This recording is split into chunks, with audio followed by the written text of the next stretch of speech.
নমস্কার, এসএনইউ পডকাস্টে আপনাদের সকলকে স্বাগত। আমি ভেন্ট্রিলা রয়েছি আপনাদের সাথে। সিস্টার নিবেদিতা ইউনিভার্সিটিতে আমরা পেয়ে গিয়েছি এক বিশিষ্ট অতিথিকে, জাতীয় পুরস্কার প্রাপ্ত পরিচালক মিস্টার প্রদীপ্ত ভট্টাচার্যকে, যার পরিচয় আপনাদের আলাদা করে আর দিতে হবে না। রাজলক্ষ্মী, শ্রীকান্ত, গোড়ায় গল্প, বাকিটা ব্যক্তিগত, এই সমস্ত ছবির মাধ্যমে মানুষের মন কেড়েছেন উনি। ওনার সাথেই আজকে আমরা রয়েছি আলাপচারিতাতে। প্রথমেই sir, welcome to sister Nivedita university, welcome to SNU podcast. প্রথমেই স্যার, কীরকম লাগলো নতুন ছাত্রছাত্রীদের সাথে ইন্টারাক্ট করে? হ্যাঁ, এটা খুবই উৎসাহী, নতুন একদম ইয়াং ছেলে মেয়েদের তো খুবই জানার কৌতূহল চমৎকার। ফার্স্ট ইয়ারের ছেলে মেয়ে, ইনকুইজিটিভনেস অনেকটাই ভালো লেগেছে খুবই। স্যার, এবার একটু সিনেমার দিকে আসি। যে বাংলা সিনেমার একটা গেল রব বা বাংলা সিনেমা কেউ দেখে না, চলে না, এটা অনেকের মুখেই শোনা যায়। সেইখানে দাঁড়িয়ে আপনি অনেক ভালো ভালো ছবি দিয়েছেন দর্শকদেরকে।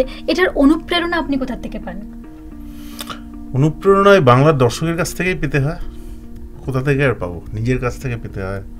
এবং ফিল্ম মেকিং বানানো শুধু তো পেশা নয়, নেশাও, সেই জায়গা থেকেই আসে এইগুলো পুরোটা। স্যার, আপনি আপনার প্রথম ছবি, অ্যাজ উই অল নো যে প্রথম ছবিটা সবার কাছে খুব স্পেশাল হয়, সেই ছবির কিছু এক্সপিরিয়েন্স যদি আমাদের সাথে একটু শেয়ার করেন। সেই ছবি একাধারে চমৎকার এবং আমার কাছে লার্নিং এক্সপিরিয়েন্স, আমার ফিল্ম ক্যারিয়ারের খুবই টার্নিং পয়েন্ট। এবং এটা বহুকাল ধরে, মানে 2008-এ আমি স্ক্রিপ্ট লিখি, 9-এ প্রি প্রোডাকশন করি, 10-এ শ্যুট করি, 2 বছর 2.5 বছর আটকে যায়, 2013 সালে ফাইনালি রিলিজ হয়। আর বিরাট একটা জার্নি।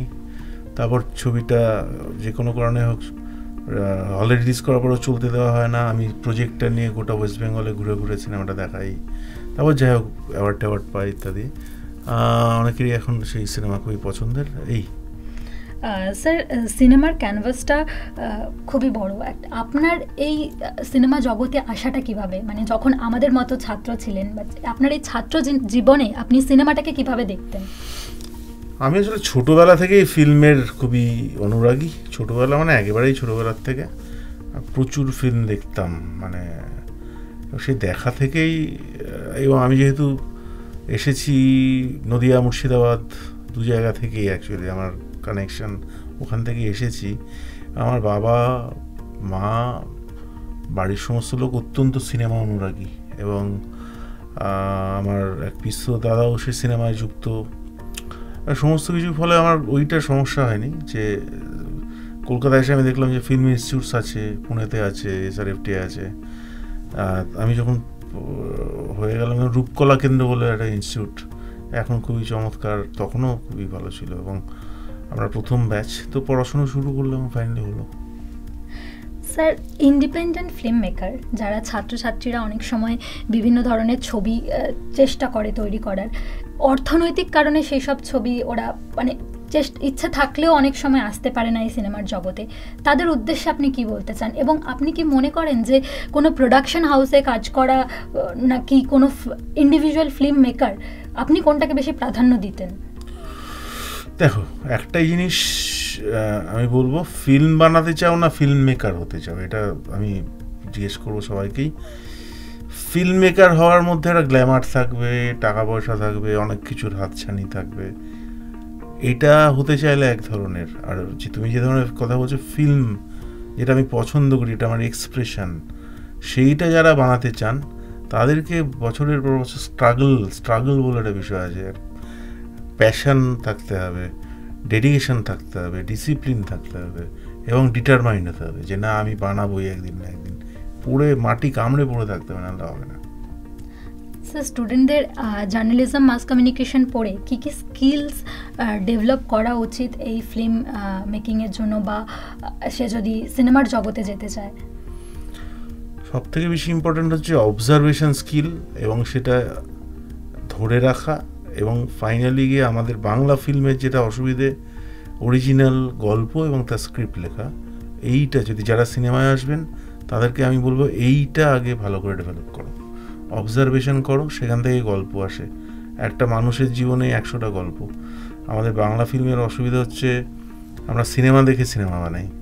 আগে বাংলা ফিল্ম জীবন থেকে সিনেমা হতো, এখন সিনেমা দেখে সিনেমা বানাই। আমাদেরকে জীবন থেকে সিনেমাতে আসতে হবে। মানুষের গল্প যদি বলি, অনেক গল্প পাবো। সেইটাই আমি বলবো স্টুডেন্টসদেরকে, তারা যাতে এটা করেন। Well sir, my last question to you is, এই সিনেমার জগৎটা খুবই আনসার্টেন, সেই জন্য একটা ছেলে বা মেয়ের কীরকম ধরনের মাইন্ডসেট রাখা উচিত যে পরবর্তীকালে কী কী হতে পারে ওর সাথে? আনসার্টেন অর্থে বিভিন্ন ভাগ আছে সিনেমার, এবার সেটা কোন জায়গাতে আছি তার উপর এই সার্টেনটির কনসেপ্টটা ডিপেন্ড করে। আনসার্টেন এই মোমেন্টে আছে এই কারণে যে একটা অদ্ভুত ব্যাপারে হচ্ছে, যেরকম ফিল্মের হিস্ট্রি ঘাঁটলে বোঝা যায় সাইলেন্ট ফিল্ম ছিল, সেখান থেকে টকি এলো, তাতে কিছু লোকের কাজ চলে গেল, তারপর সিনেমা থেকে ভিডিও এলো, সিনেমা ভিডিও দুটো পার্ট হয়ে গেল, তারপর ভিডিও থেকে ডিজিটাল চলে এলো, সেলুলয়েড উঠে গেল, ডিজিটাল থেকে এআইয়ে চলে এসছে। এবার সিনেমা এবং এআই এটা কীভাবে ব্যবহৃত হবে, কিছু লোকের কাজ থাকবে, কিছু লোকের থাকবে না, ইত্যাদি। এই সমস্ত কিছু নিয়ে একটা জিনিস মাথায় রাখতে হবে, সিনেমা করতে এসেছি, আমি সরকারি চাকরি করতে আসিনি যে 10টায় ঢুকবো, 5টায় বেরোবো, 2:30টায় 2টোয় লাঞ্চ হবে, আর লোককে বলবো লাঞ্চের পরে আসুন, এরম নয়। ফলত এটা তোমাকে তোমার কিছুটা প্যাশন বা ইচ্ছে ছিল বলে এসেছো এবং ওটা মেনে নিয়ে আসতে হবে। ফলত কিন্তু যদি করতে পারো তাহলে আর কোনো চিন্তা নেই আর কি। Thank you sir, thank you সবাইকে এতক্ষণ ধরে শোনার জন্য। আবার দেখা হবে পরবর্তী কোনো এপিসোডে। Thank you.